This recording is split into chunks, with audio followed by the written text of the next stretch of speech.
नमस्कार दोस्तों। आज की कहानी है अंधविश्वास। अंधविश्वास एक अभिशाप है। उमा जी एक अंधविश्वासी औरत थी। हर कार्य मुहूर्त देखकर या शुभ अशुभ देखकर किया करती थी। उन्होंने अपने बेटे हरीश की शादी भी कुंडली मिलाकर की।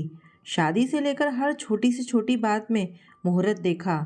वह बाबाओं वह झाड़ फूक को भी बहुत मानती थी। बेटे की शादी को 4 साल हो गए थे। बहू ऋचा का 8वां महीना खत्म होकर 9वां महीना लगा ही था। ऋचा के 9 महीने बहुत ही तकलीफ में गुजरे। 2 बार मिसकैरेज होने के बाद परेशानी बनी रही। अब की बार बड़ी मुश्किल से 8 महीने पूरे हुए हैं और डॉक्टर ने सख्त रूप से कहा था कि थोड़ी भी तकलीफ हो तो हॉस्पिटल चले आना, नहीं तो दिक्कत हो जाएगी। ऋचा, माँ बहुत तेज दर्द हो रहा है, लगता है हमें हॉस्पिटल चलना चाहिए। आप हरीश को फ़ोन कर दो, मुझे डर लग रहा है।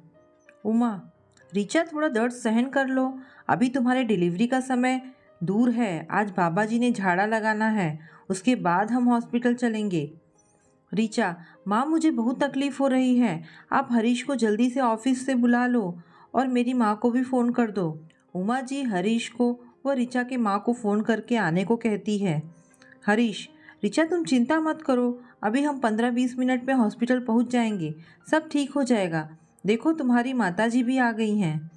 उमा जी, हरीश झाड़ा भी लगवाना है, नहीं तो अब की बार भी 2 बार की तरह हमें नाउम्मीदें मिलेगी, इसलिए तुम जल्दी बाजी मत करो। पहले बाबा जी से झाड़ा लगवा लेते हैं, और हर्ज भी क्या है, हॉस्पिटल के रास्ते में ही बाबा जी का मंदिर है। ऋचा की माँ से रहा नहीं गया। वह ऋचा को दर्द से तड़पता हुआ देख नहीं पा रही थी। उसने हाथ जोड़ते हुए हरीश की माँ से निवेदन किया, आपके अंधविश्वास से मेरी बच्ची की जान को खतरा पैदा कर रहा है। अतः आपको अगर ठीक भी ना लगे तो भी मैं अपनी बच्ची को पहले हॉस्पिटल लेकर जा रही हूँ, आप मेरे साथ आइए। हरीश, माँ आज जिद करने का समय नहीं है, यह समय उमा की मम्मी सही कह रही है। ऐसे समय में झाड़ मुहूर्त और नक्षत्र बाद में देखे जाते हैं। हरीश जल्दी चलो, ऋचा को बेहोशी आ रही है, ऋचा की माँ ने सहमते हुए कहा। तीनों ऋचा को लेकर हॉस्पिटल रवाना हो गए हैं। ऋचा को इमरजेंसी में ले जाया जाता है। डॉक्टर कहते हैं ऋचा और बच्चे दोनों खतरे में हैं, ऑपरेशन तुरंत करना पड़ेगा। आपने लाने में देर क्यों कर दी? कुछ देर बाद नर्स दौड़ती आती है। वो बताती है कि हरीश को लड़का हुआ है, लेकिन ऋचा की हालत बहुत गंभीर है। उमा, मैं ना कहती थी एक बार बाबा जी का झाड़ा लगवा लेते थे तो आज यह दिन देखना नहीं पड़ता।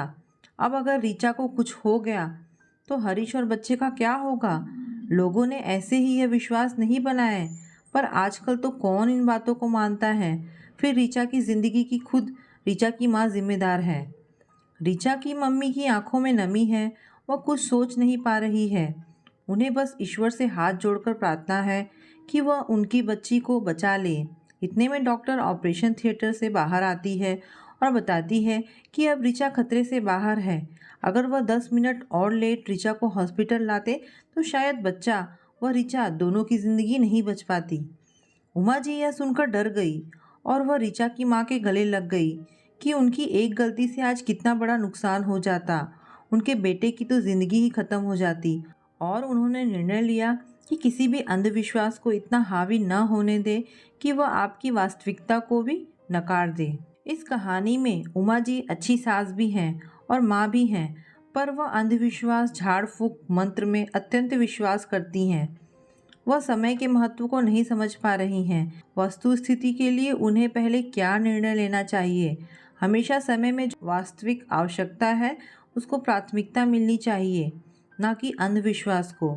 अंधविश्वास जीवन के लिए अभिशाप है। तो दोस्तों, कहानी यहाँ पर समाप्त होती है। आपको ये कहानी कैसी लगी मुझे कमेंट करके अवश्य बताएं। धन्यवाद दोस्तों।